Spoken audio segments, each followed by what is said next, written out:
1984, Velma Barfield, the grandma who killed everyone who trusted her in the quiet stretch of years between the late 60s and the end of the 70s, death moved softly through Cumberland County, North Carolina. It did not arrive screaming or soaked in blood.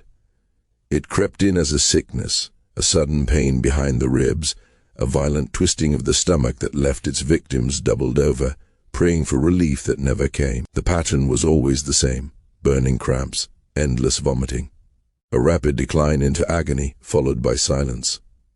6 people faded out of life this way, and each passing was explained away with comforting words like heart failure, infection, misfortune. Rural life was full of such losses. People accepted them. People trusted.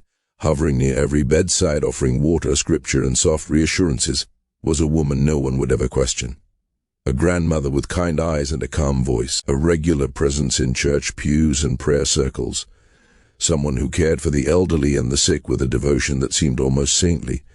Her name was Velma Barfield, and when death followed her footsteps, no one thought to look at her shadow. That illusion shattered in 1978, when a man named Stuart Taylor collapsed during a Pentecostal revival. The air had been thick with hymns and raised hands when his body gave out, folding in on itself as if struck from within. This time the family refused to bow their heads and accept a vague explanation. This time they demanded answers. The autopsy would peel back the skin of faith and expose something unspeakable beneath it. What investigators uncovered would brand Velma Barfield as one of the most deceptive killers in American history, a woman who turned trust into a weapon and compassion into a delivery system for death. This story is told through the lens of Gospel of the Haunted, because what follows is not just about murder. It is about how evil survives by wearing the face we are least prepared to doubt. The poison was simple, ordinary. Rat poison, purchased without suspicion and administered in amounts precise enough to kill slowly, convincingly, and repeatedly. There were no elaborate rituals, no dramatic confrontation, just patience, calculation, and the certainty that no one would ever believe a grandmother could be capable of such acts. In the North Carolina of that era, the idea was unthinkable. Communities were bound by handshakes and shared pews. Church attendance was not optional, it was expected. Reputation mattered more than evidence, and Velma's reputation was spotless. Cumberland County was stitched together by small farming towns where privacy barely existed and trust was absolute. In places like Parkton and its neighboring communities, doors stayed unlocked and neighbors knew one another's routines by heart. Children ran free in the red clay streets. Elderly residents welcomed help without fear. The land itself seemed to encourage honesty, stretching wide and open beneath pine-lined horizons, dotted with modest homes and general stores where gossip passed as easily as change across the counter. Parkton moved at its own pace. With only a few hundred residents, life revolved around church services and school games. The Baptist church stood at the center of it all, a place where faith was reinforced weekly and appearances mattered deeply. Words were promises. Promises were law. Into this world, Velma Bullard was shaped long before she became Velma Barfield. She was born in the early 30s and raised near Fayetteville as one of 9 children in a family that survived through tobacco fields and cotton rows. Life was unforgiving but structured. Faith ruled the household with iron certainty. Prayer was as routine as breathing. Rules were absolute, and obedience was not negotiable. Their home lacked modern comforts, but hardship was shared, and that made it bearable. Water had to be hauled. Electricity was absent. Privacy did not exist. Yet the family endured, bound together by work, belief, and silence. As a child, Velma learned early how to blend into the background. She was intelligent, observant, and careful. Teachers noticed her aptitude for reading and her willingness to help others, a trait that would later become her most dangerous disguise. She caused no trouble. She followed instructions. She learned that approval came from compliance, and survival came from appearing useful. In her teenage years, something inside her briefly pushed against those boundaries. Basketball offered an escape, a taste of movement and control in a life defined by duty. She was not the tallest or the strongest, but she understood the game. Strategy came naturally to her. For a short while, the court was the only place where she could forget the weight waiting at home. Then that freedom was taken away. Where her mother gave birth to twins, Velma's role shifted permanently. Dreams were replaced with responsibility. The message was clear. Family came first, always. The disappointment settled deep, quietly, the way resentment often does when there is no room to express it. Around this time, she found comfort in a boy who treated her gently, who made her laugh when laughter was rare. Their connection remained constrained by strict rules and watchful eyes. Another reminder that nothing in her life truly belonged to her. What no one could see, what no one would ever suspect, was how these early lessons hardened into something darker, how patience became calculation, how obedience turned into performance. Velma learned how to wait, how to smile, how to be trusted. Years later, when bodies began to fall around her, those lessons would serve her perfectly. She did not need force. She did not need threats. All she needed was faith, and the unwavering belief that evil always looks like a monster. Sometimes it looks like a grandmother holding your hand while the poison works its way through your blood, whispering prayers as your body shuts down. By the time the truth emerged, it was already too late for 6 souls who never imagined that kindness could be lethal. Their trust was the final ingredient, and when Velma Barfield was finally unmasked, the community was left staring into a void where certainty once lived, forced to confront a terrifying truth. The most dangerous horrors are not the ones that hide in the dark, but the ones that sit beside us in the light, smiling, waiting, and patient enough to let us invite them in. When Velma finally reached the age her father had named as acceptable, the promise of freedom still slipped through her fingers. 16, he declared, was not a doorway but another locked gate. Courtship was still forbidden, affection still monitored, desire still treated as a threat to obedience. For Velma and Thomas, this ruling only sharpened what already burned between them. Their connection survived in fragments of time stolen between classes, in exchanged glances after church services where Thomas appeared not for worship, but for her. Each moment, denied, made their resolve stronger, until love and desperation became indistinguishable. Marriage to Velma was no longer a dream. It was an escape route. At 17, she believed it was the only way out of a home that felt increasingly suffocating, a place where duty crushed identity and silence swallowed resentment. One quiet morning, before courage could fail them, they crossed into a neighboring county and stood before a justice of the peace. The ceremony was brief, almost anticlimactic, yet its simplicity masked the enormity of what they had done. With a few spoken words, Velma stepped into a new life, bound to Thomas by hope more than certainty. They returned to Parkton as husband and wife and settled into a small, weathered house tied to Velma's family history. It was modest, imperfect, but it was theirs. For the first time, Velma had space that belonged to her alone. Choices that were hers to make. A future that felt malleable instead of pre-written. The early years were filled with a fragile happiness, the kind that feels precious because both people know how easily it can be taken away. They spoke of stability, of warmth, of giving their children the gentleness neither of them had known. That dream did not shatter all at once. It cracked slowly, almost politely. The turning point arrived in the mid-60s on a rain-slicked road, when metal screamed and glass exploded, and Thomas's body absorbed an impact that would echo through the rest of his life. He survived the crash, but survival proved deceptive. A concussion and lingering injuries followed him home, invisible yet relentless. At first, he insisted he would recover. He returned to work too soon, driven by pride and obligation, pretending the pain was manageable. It was not. The headaches came without warning, savage and consuming. They dropped him to his knees, robbed him of speech, erased hours at a time. Dizziness haunted him like a second shadow. As weeks turned into months, it became clear that something fundamental had been broken. He missed shifts. Then days. Eventually, the mill no longer held his position. Medical bills accumulated like unspoken accusations. The family's security began to rot from the inside out. Thomas searched for relief where he could find it. In a world that offered him no adequate care and no patience for weakness, alcohol became his refuge.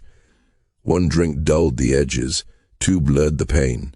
Soon, drinking was no longer a choice but a necessity, a ritual he clung to just to make it through the day. To Velma, raised to believe that alcohol was not merely wrong, but damning, this was more than a habit. It was a moral collapse, a spiritual contamination threatening everything she had built. Her response was control, relentless, invasive, suffocating control. She hunted bottles through drawers and cabinets. She poured liquor down sinks as if performing an exorcism. She enlisted their children as silent observers, turning the home into a place of surveillance rather than safety. Arguments ignited and died out, leaving behind a residue of bitterness that never fully faded. Thomas felt stripped of dignity, humiliated by his dependence, and wounded by the sense that his wife no longer saw him as human, only as a problem to be corrected. Velma, in turn, watched her husband become someone unfamiliar. The man who once made her laugh now recoiled from her touch. The gentleness she had clung to vanished, replaced by anger and withdrawal. Fear took root in her chest, fear of poverty, fear of judgment, fear that her escape had led her into another prison. The house that once symbolized freedom became a pressure chamber, filled with words left unsaid and emotions that curdled into resentment. Her final attempt to regain control crossed a line that could never be erased. Without Thomas's consent, and with the involvement of authorities, she had him committed to Dorothea Dick Hospital for treatment. To her, it was a desperate act of salvation. To him, it was an unforgivable betrayal. Though the treatment succeeded in removing alcohol from his body, it destroyed what little trust remained between them. During his absence, Velma worked long hours at a local mill, her body aching, her mind fraying. She carried the full weight of the household alone, crushed beneath exhaustion and uncertainty. Relief came in the form of prescription pills, offered by a doctor as a solution to sleepless nights and mounting anxiety. At first they softened the edges, then they became another dependency. As tolerance grew, so did her need, and soon she was seeking relief wherever it could be found. When Thomas returned home, sober but hollowed out, the transformation was unmistakable. His eyes held blame. His silence carried accusation. The warmth that once defined him was gone, replaced by bitterness that seeped into every interaction. They remained under the same roof, but they were no longer partners. They were adversaries locked in a cold, grinding stalemate, speaking only to argue, existing together yet utterly alone. Then came the night when everything tipped beyond recovery. Thomas drank again, not enough to escape consciousness, but enough to dull his awareness. Velma claimed she needed to leave the house, said there were errands that could not wait. Her voice was calm, too calm, and as she stepped into the darkness, the air inside the house grew heavy with something unspeakable, as if the walls themselves understood that a final boundary was about to be crossed, and once crossed, nothing would ever be the same. She did something that no one could later explain away as coincidence. Velma gathered both children and left the house after sunset, an act so out of character that it would linger uneasily in the memories of those who knew her best. She was not a woman given to late errands, especially not with her children in tow, and certainly not on an evening already weighed down by tension. When asked where she was going, her answers were vague, almost careless, as though the details no longer mattered. In the days before, neighbors had sensed something was wrong. Her movements were restless, her eyes distant. It was as if she was circling a decision too large to name, too heavy to speak aloud. Hours later, as their car approached the familiar stretch of road, the night ahead was no longer dark. It was burning. Flames clawed into the sky where her home had once stood, devouring the structure with merciless hunger. By the time the Parkton volunteer fire department arrived, the house was already lost.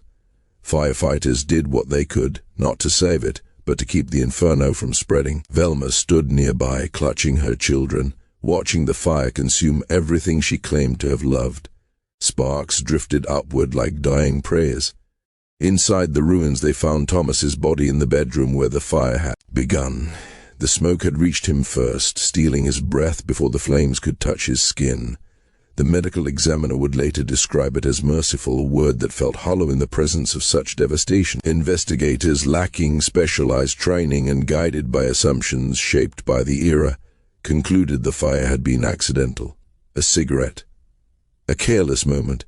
A familiar explanation that allowed everyone to sleep at night. Velma's grief was theatrical and convincing. She collapsed into sobs so violent she had to be restrained from rushing into the burning wreckage. Her anguish appeared raw, uncontainable. Emergency responders and neighbors alike were moved by her suffering, stepping in to shield her children from the sight while promising help, meals, prayers. Tragedy, when performed well, draws people close. The community closed ranks around her, eager to comfort the shattered widow who had lost everything in a single night. The church was full at the funeral. Faces etched with sorrow filled the pews as Velma stood before them, composed yet fragile, delivering words that painted Thomas as a man undone by pain and demons beyond his control. She spoke with humility, gratitude, and grace. She accepted condolences with practiced dignity, her voice trembling at just the right moments. No one doubted her sincerity. No one questioned her story. Yet not all the pieces fit. A few neighbors remembered that certain belongings had already been removed from the house days before the fire. Photographs, documents, small valuables she claimed to be cleaning or setting aside for safekeeping. The timing gnawed quietly at the edges of suspicion, but in a town built on trust, doubts were easily buried. The fact that she had taken the children with her that night, leaving Thomas alone and impaired, struck some as strange. Still, nothing was said aloud. Then, months later, the land itself seemed to whisper what people would not. The remains of the property caught fire. Again, debris reigniting inexplicably, forcing another response. This second blaze, smaller but persistent, triggered an insurance investigation that ended with a payout. Combined with life insurance money and generous donations organized by the church, Velma found herself financially secure for the first time in her life. The shift was sudden, stark. Widowhood had rewarded her handsomely. What the community failed to see was that something had awakened inside her. She'd learned that death, when staged with care and cloaked in sorrow, could be profitable. It could erase burdens, attract sympathy, and solve problems permanently. She had crossed a line and discovered there was no lightning waiting on the other side, no divine punishment, only relief, only opportunity. The woman they saw was a grieving mother devoted to her children. The woman they did not see was calculating her next move. In the months that followed, Velma demonstrated a chilling talent for reinvention. She remained wrapped in black, publicly mournful, yet privately alert. Men noticed her. She noticed them back. She understood how to listen, how to appear vulnerable, how to make herself essential. Within half a year, her attention fixed on Jennings Barfield, a widower of means, respected and established, with land, income, and a reputation that commanded trust. Jennings was known as steady and reliable, a man who had endured loss and rebuilt his life with quiet strength. To many, he seemed an ideal match for a woman seeking stability for her children. Their relationship moved quickly, too quickly for some. Velma appeared everywhere Jennings went, always with a reason, always with a smile and a small offering of help. She inserted herself into his routine until her presence felt natural, even necessary. To Jennings, she seemed perfect. Her home skills were impeccable, her devotion to church unwavering. She spoke of family and faith with conviction. She offered comfort without demanding it, care without complaint. He saw a woman who understood hardship and valued order, someone who could help him maintain the life he had built. What he did not see was the hunger beneath her composure. They married little more than a year after Thomas's death. The ceremony was modest but deliberate, held before family and community, children standing witness, as if sealing a promise none of them could yet comprehend. The town approved. The story made sense. Tragedy followed by renewal, grief giving way to hope. But hope in Velma's hands was only another mask. What stood before them was not a woman healed by loss, but someone refined by it. Someone who had learned that trust is the sharpest blade of all. And as she stepped once more into the role of wife, of caretaker, of faithful partner, the shadow that followed her grew longer, darker, and far more patient than anyone could imagine. The fire had not taken everything that night. It had only cleared the way. To the outside world, the arrangement made sense. It looked practical, even virtuous. Jennings gained companionship and order where loneliness once lived, and Velma's children were wrapped in the promise of stability and protection. Neighbors spoke of balance restored, of two wounded lives knitting themselves into something whole. From a distance, the marriage appeared to settle smoothly into place, like a stone dropped gently into still water. In those first months, Velma became the embodiment of devotion. She ran Jennings's household with ruthless efficiency, transforming routines into systems, needs into checklists. Nothing was left to chance. His meals arrived before hunger announced itself. His clothes were pressed before he reached for them. His schedule bent subtly around her will, though he would never have described it that way. She offered help with paperwork and finances, rescuing him from details he found dull and tiresome. To Jennings it felt like relief. To Velma it was access. Behind the polished surface something far more volatile was taking shape. The pills never stopped. If anything, they multiplied. What had begun years earlier as relief from stress evolved into a carefully maintained chemical balance. Medication for sadness, medication for nerves, something to dull imagined pain, something to force sleep when her mind refused rest. Each prescription came from a different office, a different county, a different doctor who saw only a fragment of the whole. No single man in a white coat ever saw the pattern forming. Velma made sure of that. Maintaining the habit drained money quickly, far faster than any household allowance could sustain. At first, when Jennings questioned expenses that seemed out of place, she met it with rehearsed concern. Medical needs, children's emergencies, unexpected obligations. Her voice carried just enough strain to discourage further inquiry. But as the withdrawals grew larger, the explanations thinned. Numbers no longer aligned with memory. By then, Velma had already crossed another invisible line. She began taking from him directly, quietly, methodically, with a patience that bordered on reverence. She studied his accounts as if they were sacred texts, memorizing rhythms and habits. Checks were written carefully, always small enough to avoid scrutiny, always spaced to blend into normal activity. She practiced his signature until her hand could reproduce it without hesitation, a perfect echo of his own. It was not reckless. It was precise. For a time, it worked. Jennings trusted easily. He had never believed his own wife capable of deception. When inconsistencies surfaced, Velma met them with tears, with wounded dignity, with confusion that mirrored his own. Conversations ended not in confrontation, but in apology. Hers, not his. And guilt has a way of silencing even the sharpest suspicion. The illusion fractured when someone outside the marriage noticed what Jennings did not. His banker, a cautious man who had watched the family's finances for years, began to see movements that did not match the man he knew. Withdrawals out of character, checks that felt wrong. Quietly, carefully he asked questions, and with each answer the truth pressed closer to the surface. When Jennings finally confronted Velma, the house filled with a tension that had nowhere to escape. This was not a man weakened by injury or addiction. This was a man anchored by principle. He demanded explanations. He demanded honesty. The word police hovered unspoken but present, heavy in the air. He spoke of lawyers, of separation, of consequences. For Velma, the threat was absolute. Exposure would unravel everything. The theft, the lies, the image she had worked so hard to construct. Divorce would strip away security and leave her standing alone, humiliated and vulnerable. And beneath that fear lived something colder, something she had learned through fire and smoke. Problems, she knew now, did not always need to be solved temporarily. Some could be erased. She did not panic. She planned. On a quiet evening in late March, Jennings sat down to dinner unaware that his future had already been sealed. The pain arrived suddenly, sharp and invasive, folding him inward as if something inside his body had turned against him. Cramping seized his abdomen. Nausea followed quickly, violent and uncontrollable. As the hours dragged on, his chest began to ache, a deep pressure that made each breath a labor. Velma moved with practiced concern. She called the doctor. She steadied him. She spoke softly, reassuringly, even as his strength drained away. At the hospital, physicians searched for explanations that made sense. Infection. Cardiac strain. Something sudden and unfortunate. Test results offered confusion instead of clarity. No obvious cause, no enemy they could name. Throughout the night, his condition worsened. Blood pressure collapsed. Pain escalated. Alarms sounded softly, then urgently.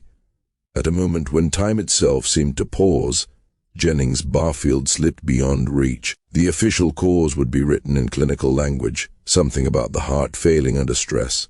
It sounded reasonable. It always does. Velma's grief filled the room. She collapsed. She cried until sedation was required. Family members took over arrangements as she appeared too broken to function. The community gathered once more, stunned by the cruelty of fate that had taken 2 husbands in such a short span. Sympathy poured in. No one spoke of suspicion. Tragedy, after all, had already chosen its story. What few knew was how convenient the timing had been. Jennings had recently expanded his insurance coverage, protected investments and future plans. Those policies now flowed to Velma. Property, cash, security beyond anything she had ever known. Within weeks, the estate was settled, papers signed, futures redirected. She purchased a new home near her parents, enrolled her children elsewhere, and spoke of needing comfort, of starting fresh. But what she truly carried with her was something far more dangerous. She had refined her process, perfected it. She had learned how to turn care into camouflage, how to transform trust into a weapon, how to kill without raising her voice. Standing in her new home, surrounded by the quiet hum of survival, Velma Barfield did not see herself as monstrous.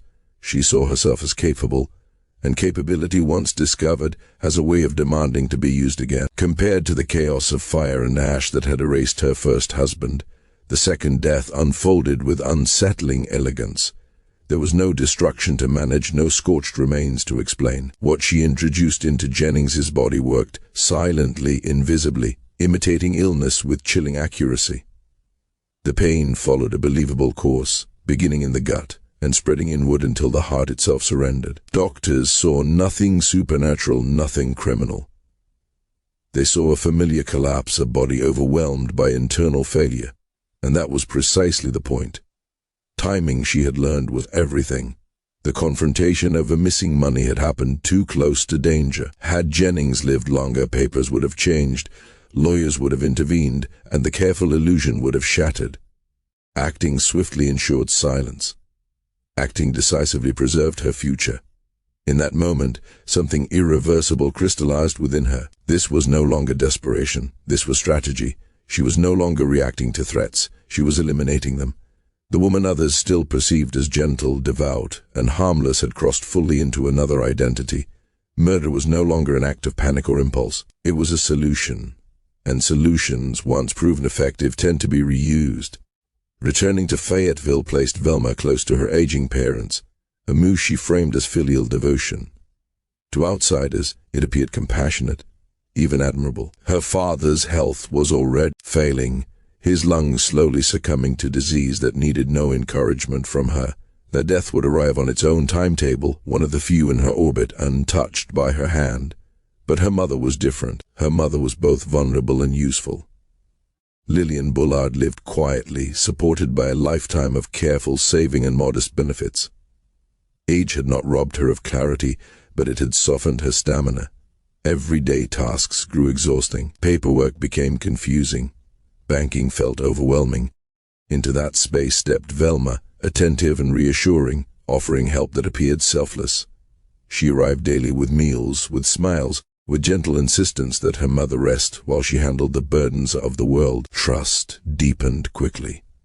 Velma organized documents, balanced accounts, and made phone calls on her mother's behalf. She memorized routines, absorbed details, studied signatures until imitation became effortless. What began as observation turned into rehearsal, and then inevitably into action. Small sums vanished at first, amounts so minor they could be mistaken for memory lapses or household needs. The withdrawals caused no alarm. Why would they? Lillian trusted her daughter completely. As Velma's dependency on medication intensified, so did her appetite for money. The quiet theft expanded, inch by inch, until hundreds disappeared each month. She discovered bonds, policies, reserves tucked away for emergencies. Larger temptations waited just beyond reach. Accessing them would invite scrutiny. Scrutiny was dangerous, and so another method emerged. The illnesses began subtly. Her mother would complain of sudden stomach pain, cramps that twisted her body into knots. Nausea followed, then weakness that lingered for days. Velma was always there, pressing cool cloths to her forehead, preparing soups and drinks she claimed would help soothe the sickness. After a time, the symptoms faded, leaving Lillian shaken but alive. Grateful, dependent. Doctors were baffled. Tests revealed nothing conclusive. The episodes did not align with common diagnosis, no infection, no clear cause. Food poisoning seemed plausible yet inconsistent. Lillian ate the same meals as others. No one else fell ill. Her physician could not see the pattern forming beneath the surface. What he could not know was that Velma was testing limits. Each episode was deliberate, each dose measured. She was learning exactly how much suffering could be inflicted without crossing into death. She observed timing, duration, recovery. This was not cruelty for its own sake. It was research. The physical toll weakened her mother, but the psychological impact was just as important. Fear took root. Fear of another episode, fear of independence. Lillian deferred decisions, relinquished control, accepted guidance without question. Velma became indispensable. During this period, she did not limit herself to one source of security. Another man entered her life, drawn by the image she so carefully curated. Robert Mackenzie was a widower, grieving, stable, respected. He saw in Velma a woman shaped by loss, devoted to family, anchored in faith. Their relationship unfolded quietly, steadily, the kind that suggested permanence rather than passion. He spoke of the future, of marriage, of building something together. But the future has a way of collapsing unexpectedly. Late one summer night, Robert drove alone along a rural road. The weather was clear, the conditions unremarkable, and yet his car left the pavement, crashing violently, ending his life without warning. Authorities would later describe it as a tragic accident. Loss of control. A moment's distraction. It happened quickly. Too quickly for questions to form. Those who knew him found the circumstances unsettling. He was cautious, predictable, not prone to risk. But accidents require no motive, and so the road kept it secret. Velma mourned appropriately. She did not rush. She did not overplay her role. She absorbed sympathy with practiced restraint, allowing others to draw conclusions that required no confirmation. Around her, lives continued to unravel quietly, one by one, while her own position strengthened. By now, the pattern was unmistakable, though no one yet recognized it. She moved through lives like a shadow at dusk, leaving behind confusion, grief, and unanswered questions. Each death reinforced what she had come to believe with terrifying certainty. She could control outcomes. She could decide who remained and who disappeared. And as she refined her understanding of poison, of patience, of the fragile line between illness and death, the world around her remained blind. She was still the devoted daughter, the grieving partner, the helpful presence at the bedside. But beneath the surface, something vast and dark was unfolding. This was no longer about survival. This was about mastery. And mastery, once achieved, does not rest. The road was dry, the night was calm, and yet his car left the pavement as if guided by an unseen hand, tearing through the silence before meeting a tree with merciless force. Metal folded, glass exploded. When the wreckage was discovered, there was nothing obvious to blame. No skid marks that told a story, no failed brakes, no witnesses who could say why a careful man had been driving alone so late, toward nowhere in particular. In that time, no one thought to look inside the blood for answers that were never meant to be found. His death solved problems Velma had never spoken aloud. The questions had begun quietly, wrapped in concern and curiosity, gentle inquiries about money, about her family, about stories that no longer aligned the way they once had. Affection was becoming scrutiny, and scrutiny was dangerous. The future he imagined would have demanded explanations she could not give. When he vanished, the future vanished with him. And Velma mourned with convincing sorrow, her tears accepted without hesitation. Winter crept closer, and with it came a threat she could no longer outrun. Accounts had been stretched too far, signatures repeated too often. Numbers that once whispered were now beginning to shout. Audits loomed like cold eyes in the dark, patient and inevitable. She understood what discovery would mean. Exposure, collapse, the unraveling of everything she had built in silence. So the illness returned. This time it did not come gently. It arrived like an invasion, pain without rhythm, vomiting without pause. Her mother's body betrayed her all at once, every system rebelling as if poisoned by the world itself. Confusion set in quickly, fear blooming behind glassy eyes. Velma moved with urgency and grace, commanding the chaos, summoning help, playing the role she had perfected, the dutiful daughter, the steady hand. the voice of reassurance as the ambulance doors closed. In the hospital, she never left the bedside. She stroked thinning hair, she whispered prayers, she answered questions before they were fully asked.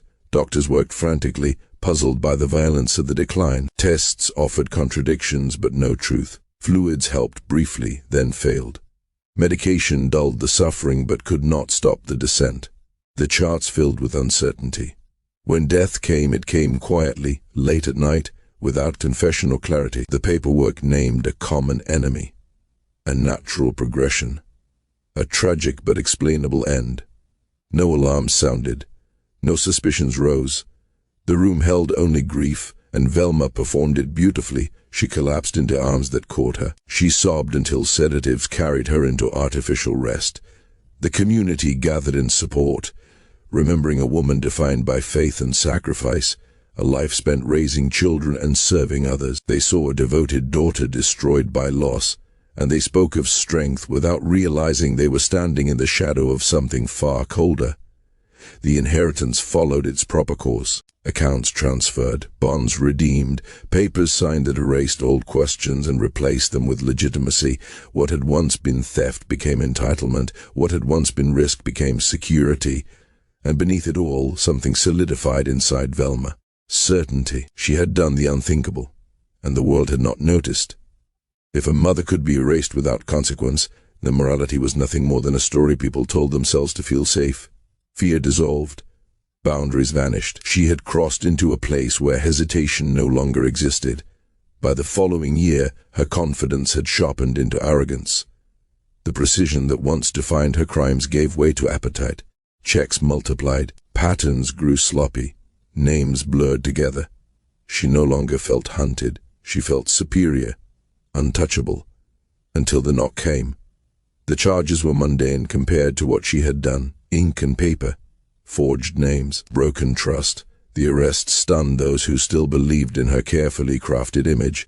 The trial stripped away sympathy piece by piece, revealing intention where misfortune had once been assumed. The sentence was brief, but the impact rippled outward, cracking the illusion she had worn for so long. Prison did not frighten her, it educated her. Surrounded by women who spoke fluently in deception, she listened. She learned shortcuts, methods, psychological leverage, techniques refined through failure and survival. What others feared, she catalogued.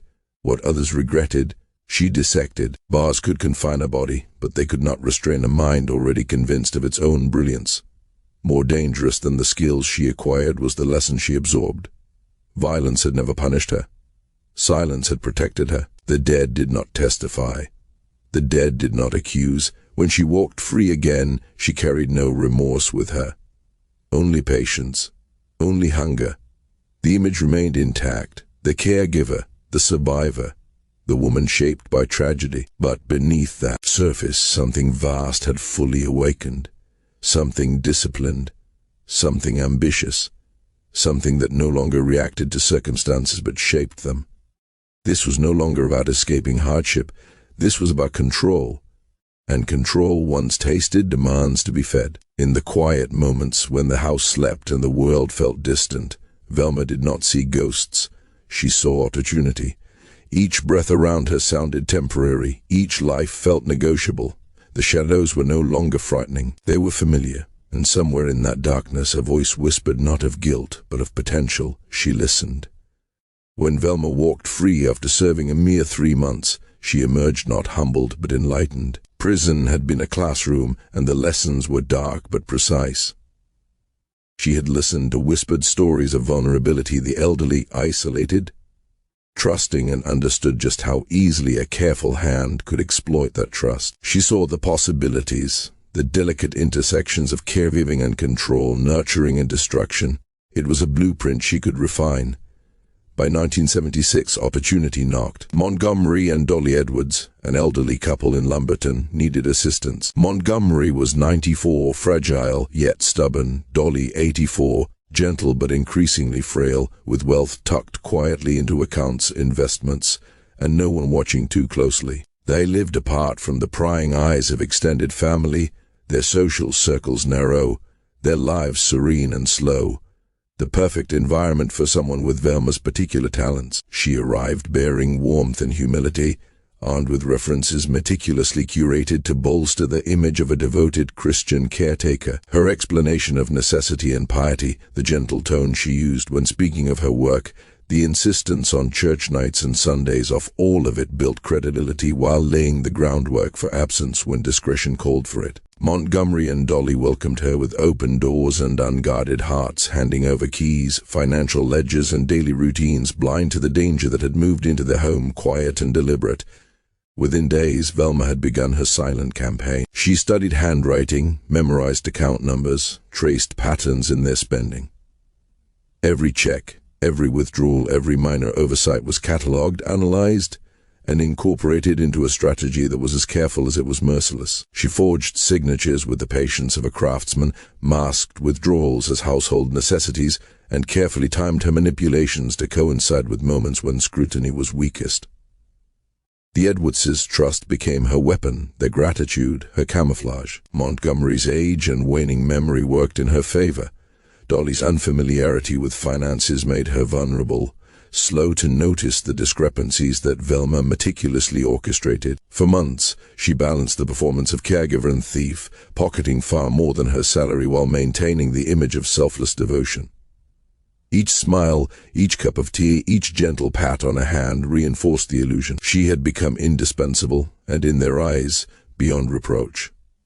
Montgomery died quietly on a winter morning in January 1977.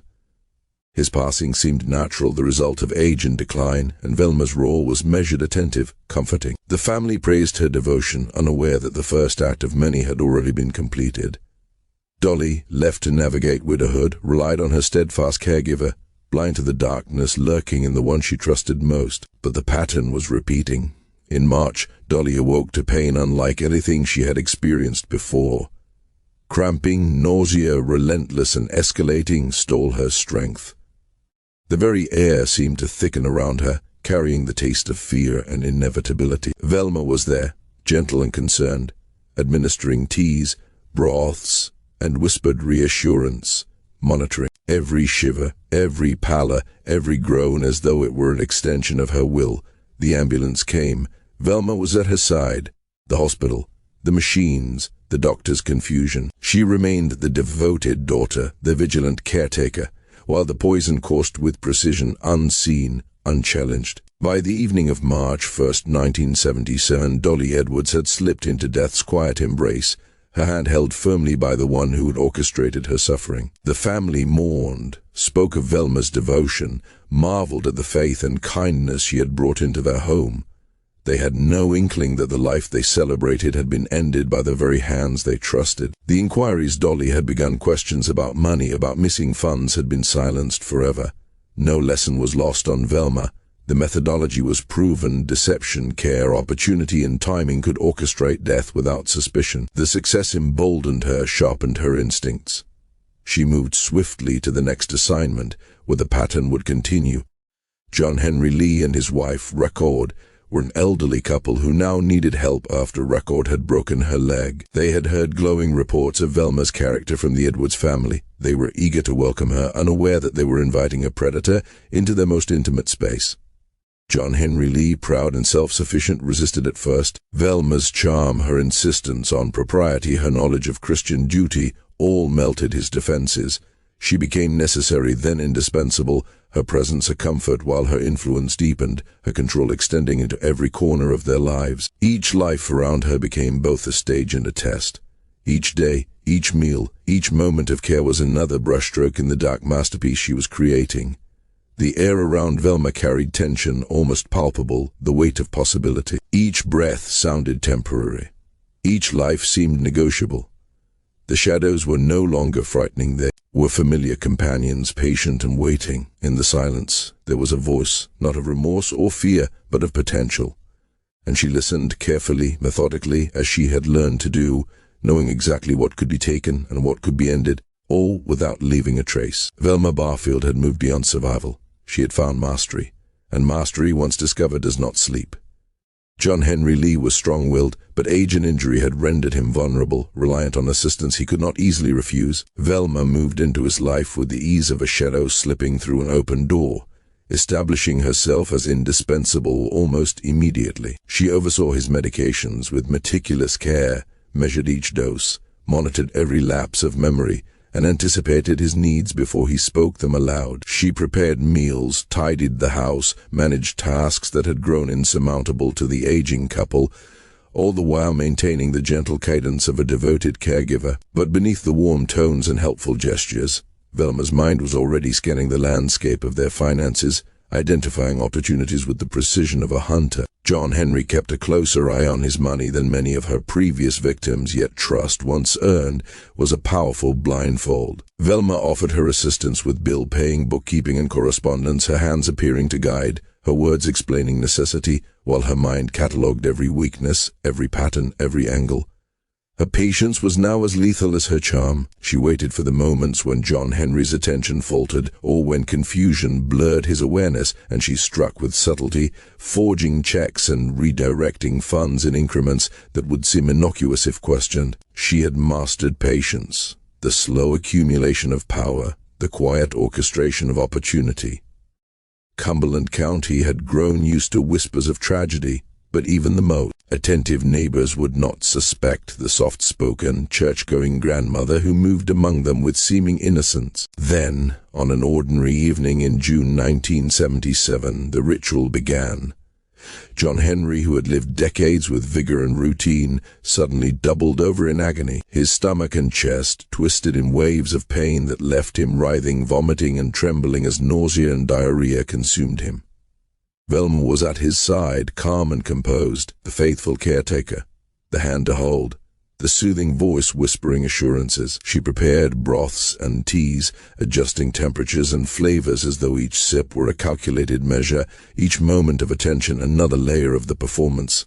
Dr. Marcus Webb, the family physician, arrived, consulted, examined, observed. The diagnosis, severe gastroenteritis, seemed reasonable given the symptoms.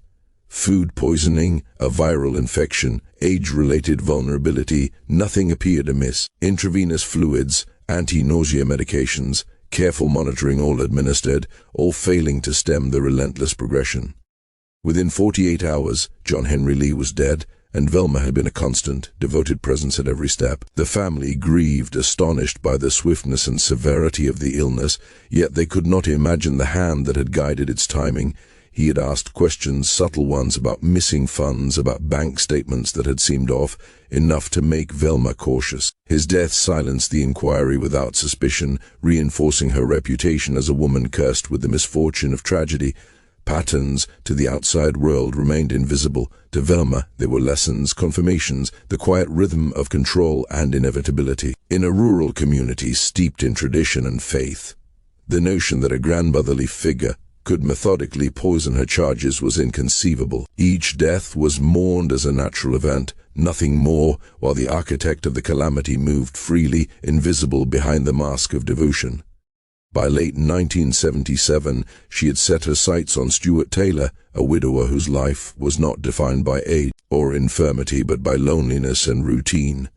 A tobacco farmer, hard-working, steady, and relatively healthy, Stuart represented a different kind of target. Wealth was limited, but emotional dependence, domestic guidance, and the careful cultivation of trust were ample reward for Velma's attention. He had lived decades under the quiet order of his farm, and when his wife died, he had been left unmoored, unpracticed in the minutiae of household management, open to the gentle guidance of someone who seemed prepared to fill every gap. Stuart was not devout in the way her previous victims had been, yet he recognized the importance of faith in others, and Velma's practiced piety made her presence comforting. She arrived with the same unassuming grace, offering meals, oversight, and companionship. The rhythm was familiar to her now: assess, integrate, exploit. She learned the patterns of his life, observed the flow of routine, calculated the moments when influence would be most effective.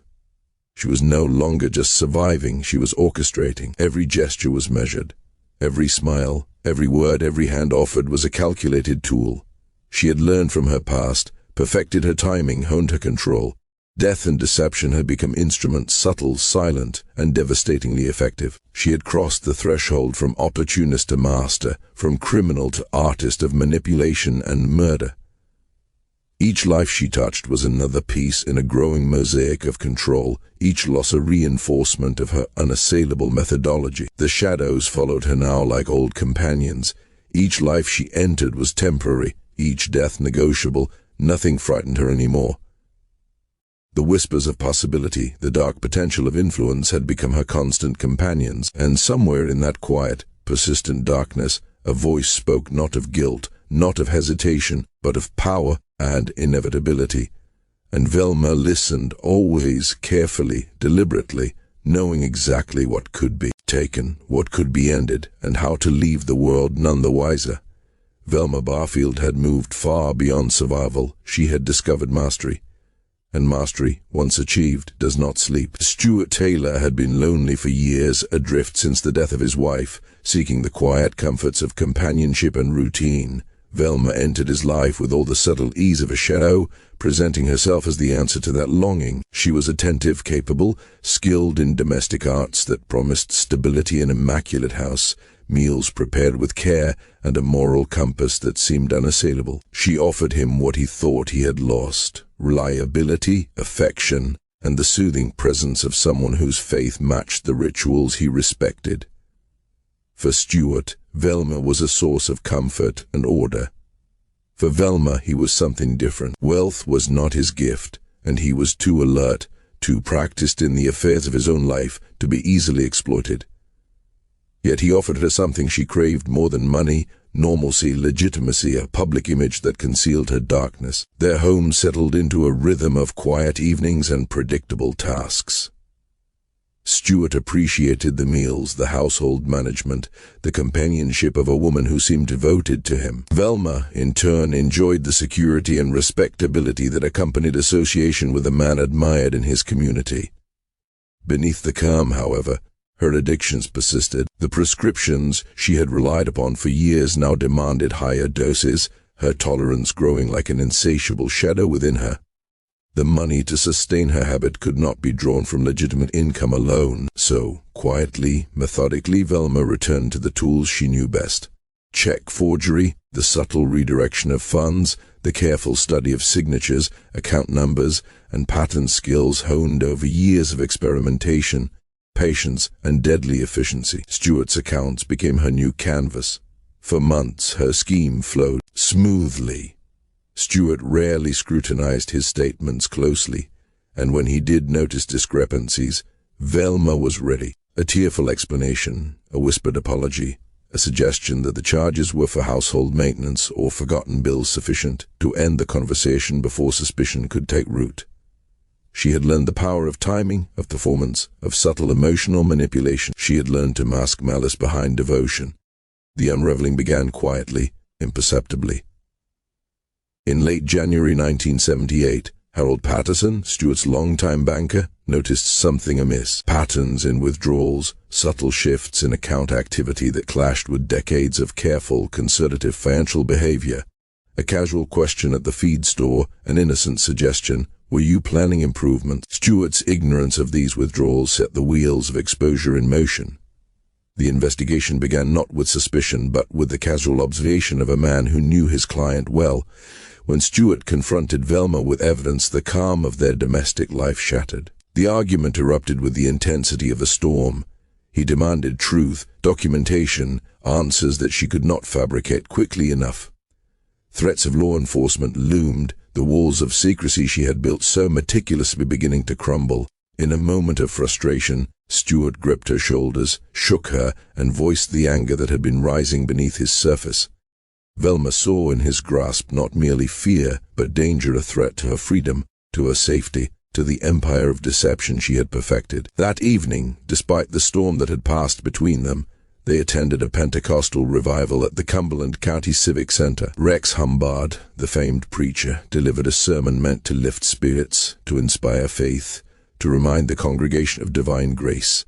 Velma and Stuart presented the image of a normal, devoted couple, Sunday best, attentive faces, subdued yet respectful. To an observer, all seemed as it should be, But as the service began, Stewart faltered. A subtle unease at first, a queasiness he attributed to lingering tension from their confrontation, a knot of nerves from the argument. Then came the sudden onset of pain, violent, racking, unlike anything that should have afflicted a man of his health. Stomach cramps, nausea, the twisting agony of his gut that forced him from the pews doubled over in distress. Velma was instantly at his side, calm, composed, the picture of devotion. She whispered reassurances, offered to take him home, guided him gently, attended to his every movement with precision and care. Congregation members noted her concern, her attentive manner, her unwavering focus on his suffering, unaware that her fidelity was a mask, a tool, a lethal cloak that concealed the true nature of the evening. Each gesture, each word, each measured touch was part of her performance, a choreography she had perfected over decades. Stewart was not just incapacitated by illness, he was becoming part of the experiment, the inevitable conclusion of a pattern she had executed countless times before. To the congregation, she was a woman of faith and compassion. To herself, she was a master of life and death, wielding control of the mortal and the mundane with a steady hand. Velma Barfield had transcended survival long ago. She had discovered mastery, the dark art of influence and elimination, and she exercised it with patience, precision, and absolute certainty.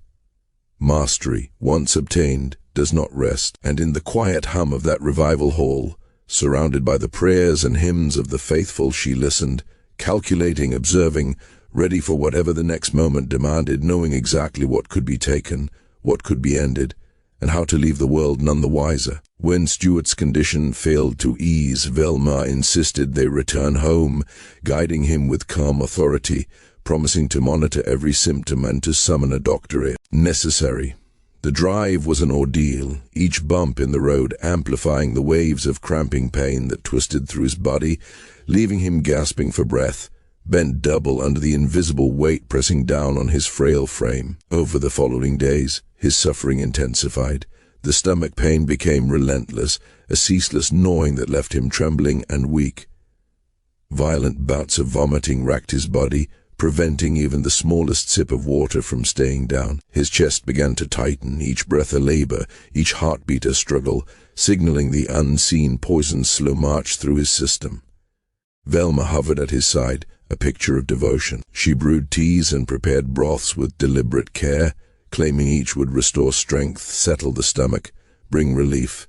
She adjusted his position, rubbed his hands, whispered encouragement, maintained a constant vigil over his vital signs. To any observer, she was the perfect caregiver, a woman whose presence promised comfort and survival, whose every gesture spoke of concern, skill, and tireless attention. When it became clear that his life hung in the balance, she orchestrated a hospital transfer, directing emergency personnel, guiding Stewart through the maze of bright lights and sterile smells. In the emergency room, intravenous fluids were administered, anti-nausea medications delivered, monitors attached. Doctors puzzled over the sudden and severe onset of illness in a man who had been relatively healthy. Yet, despite all efforts, Stewart continued to decline. Multiple organs showed signs of failure, a systemic collapse that whispered of deliberate poisoning rather than misfortune. On February 3, 1978, Stewart Taylor died, Velma holding vigil at his bedside as if her presence alone could make the world right. The attending physician recorded the cause as complications from acute gastroenteritis, the official narrative following the pattern of her previous victims. But this time something shifted. Stewart's relatives, aware of her previous manipulations and recently uncovered financial deceptions, were not convinced. A man in his 50s, healthy, aware, suddenly felled by illness. There was no comfort in natural explanation. Suspicion, long dormant, flared into action.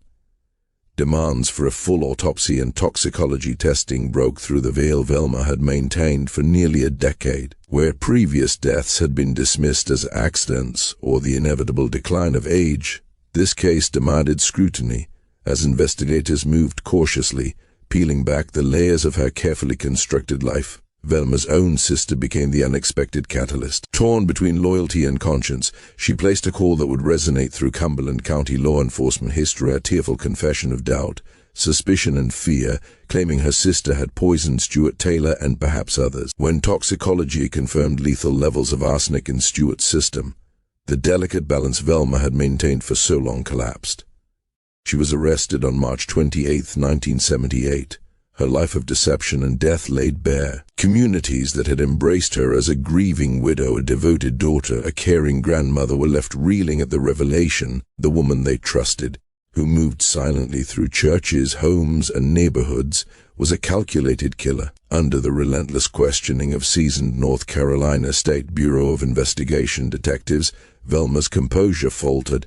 Confronted with irrefutable evidence and mounting circumstantial proof linking her to multiple suspicious deaths, she began to speak. Calm, measured, almost detached, she confessed to the poisonings of Stuart Taylor, her mother Lillian Bullard, Dolly Edwards, and John Henry Lee. She recounted her methods in chilling, clinical detail, the calculation of doses, the timing of administration, the monitoring of symptoms, each action orchestrated to produce illness that mimicked natural causes while masking the lethal hand behind it. Velma claimed, in words that defied belief, that death had never been her intention. Each victim, she said, had been made ill only to gain time to cover her thefts. Each fatal outcome, she insisted, had been an accident of misjudged dosage, the inevitable result of her inexperience. Investigators, hardened by years of crime, found little comfort in her explanation. The pattern of theft followed by illness, repeated across households and years, revealed premeditation too precise to be coincidence. Timing, method, consistency, each detail betrayed a mind that understood both poison and procedure, and had used them as tools repeatedly and deliberately. As the investigation widened, authorities began exhuming bodies, testing for arsenic, and uncovering the dark arithmetic of a decade-long reign of quiet terror. Each discovery was a testament to the careful, patient mastery that had allowed Velma to move through her rural world undetected. Every victim, every signature forged, every bank account drained, every illness meticulously orchestrated spoke to her profound understanding of human trust and the darkness that could hide behind the most unassuming of faces. Velma Barfield, once a woman trusted for her devotion, had transformed into a figure of chilling control and silent inevitability. And in the quiet spaces between investigation and revelation, between grief and suspicion, her story had become more than a tale of crime. It was a study of manipulation, mastery, and the terrifying precision with which one human could wield life and death while the world remained oblivious. And in every shadowed corner, in every whispered suspicion, the question lingered: how many more had been lost before the world noticed? The shadows of Velma's past loomed larger than ever as investigators delved into the tangled web of her crimes. The exhumation of Jennings Barfield, her second husband, revealed a truth that had lingered just beyond suspicion for years. His body contained significant levels of arsenic, confirming what many had long feared. Yet even in the face of this undeniable evidence, Velma denied any involvement. She refused to admit to the deaths of Jennings or of Thomas Burke, her first husband, each of which had occurred under circumstances that, statistically, should have been impossible to survive without raising suspicion. She remained steadfast, a woman encased in denial, her innocence proclaimed as though repetition could rewrite history itself. When the story broke into the national press, disbelief met horror. How could the woman who smiled in Sunday photographs, who clutched hymnals in the glow of church lights, have orchestrated a decade-long trail of death and deceit? Journalists struggled to reconcile the image of a grandmother with the meticulous killer described in police reports. The incongruity fascinated and terrified a nation unprepared to consider that evil might hide in the most familiar places, behind the kindest of faces. Velma's trial began on November 27, 1978. In Bladen County Superior Court. The proceedings had been moved from Robson County to reduce the influence of pre-trial publicity, yet the gravity of the case hung over the courtroom like a dark cloud. Judge Henry McKinnon, seasoned and imposing, presided, his presence lending weight to proceedings that had already captivated the public imagination. The prosecution, led by District Attorney Joe Freeman Britt, methodically traced the chronology of her crimes, from the death of Thomas Burke in 1969 to Stuart Taylor's poisoning in 1978. The pattern was clear.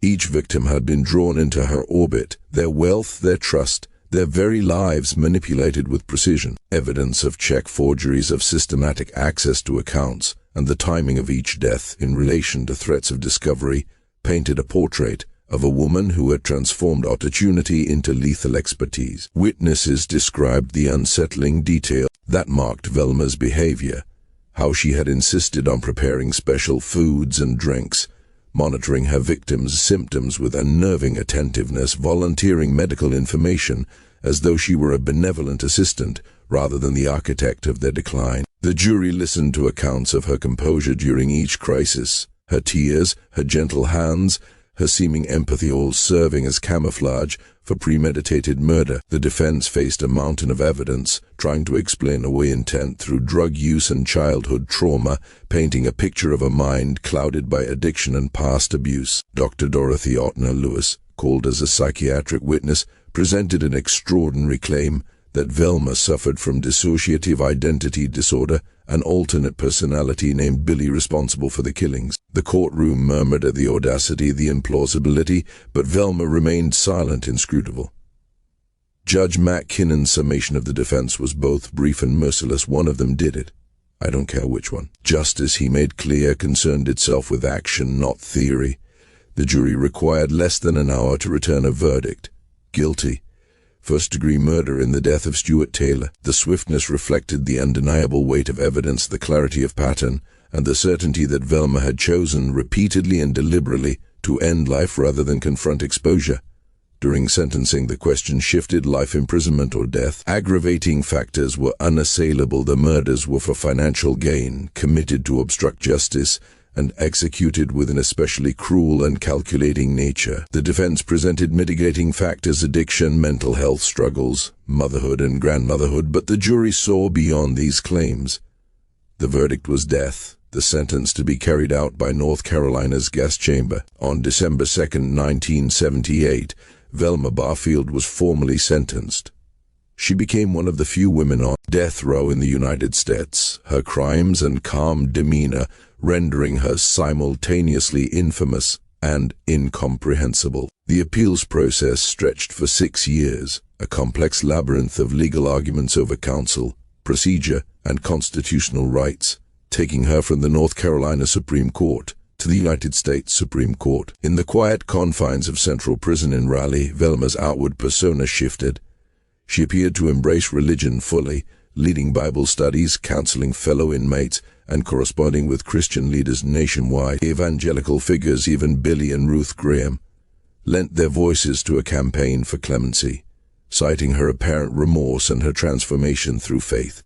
Letters poured in, thousands of them, urging the governor to commute her sentence. Yet, behind this visible piety, the echoes of her past deeds could not be erased.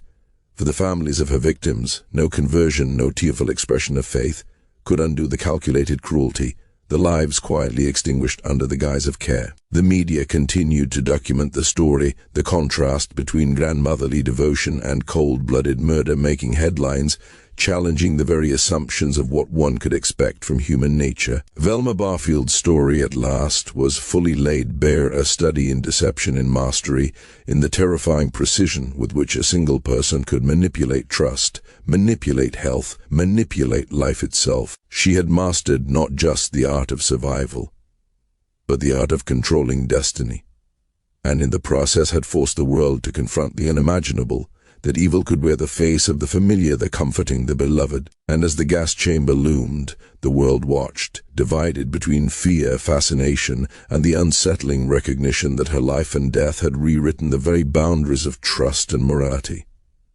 Velma Barfield, once unseen and underestimated, had finally been unmasked. But her legacy would linger, haunting not just those who survived her, but every shadow where innocence meets calculation, every whisper where safety conceals threat, and every quiet corner where the familiar might hide the unthinkable. Velma Barfield faced the final reckoning with the calm precision that had defined her life, even as the world debated the morality of her punishment. Advocates for clemency had argued passionately, citing her apparent religious conversion and the belief that executing a grandmother might set a troubling precedent. They painted her transformation as genuine, claiming her devotion to Scripture and her counseling of fellow inmates demonstrated remorse and redemption. But critics were unyielding, pointing to the calculated, methodical nature of her crimes and noting that her repentance had surfaced only after conviction, suggesting it was crafted to inspire sympathy rather than reflect true atonement. Governor Jim Hunt, weighing the arguments and the weight of Velma's actions, ultimately refused clemency. He stated plainly that the cold calculation of her murders, the years spent manipulating the trust of the elderly and vulnerable, and the staggering trail of death made her case inappropriate for executive intervention. In a final, quiet assertion of control, Velma instructed her attorneys to abandon their pending appeal to the United States Supreme Court. She expressed a desire to meet her fate with dignity, to end the legal limbo that had stretched across 6 years of appeals, letters, and public debate. In the early hours of November 2nd, 1984, at 2:15 a.m., Velma Barfield became the first woman in American history executed by lethal injection. She was the first woman executed in the United States since 1962 and the first in North Carolina since 1944. The end of her life marked the conclusion of a criminal career that had spanned nearly 15 years, leaving at least 6 confirmed victims in its wake, though the true extent of her reach may never be known. Her final statement, whispered through the tension of the death chamber, was brief yet revealing, an acknowledgement of pain inflicted, a gesture toward the families, and a thanks to those who had supported her. "I know that everybody has gone through a lot of pain, all the families connected, and I am sorry.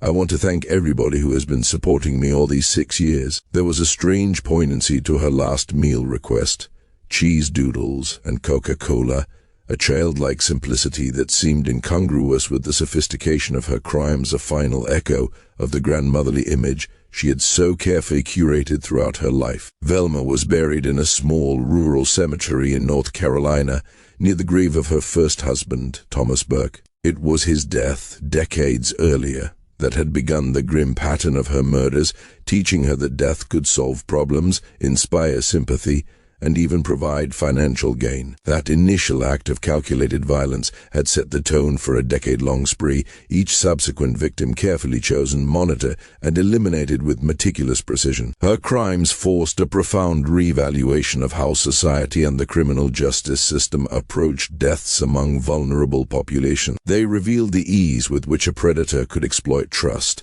the blind spots in medical and legal systems, and the dangers inherent when appearances are taken at face value. Lack of coordination between examiners, the absence of routine toxicology, and the presumption of natural death among the elderly allowed her to operate undetected for years.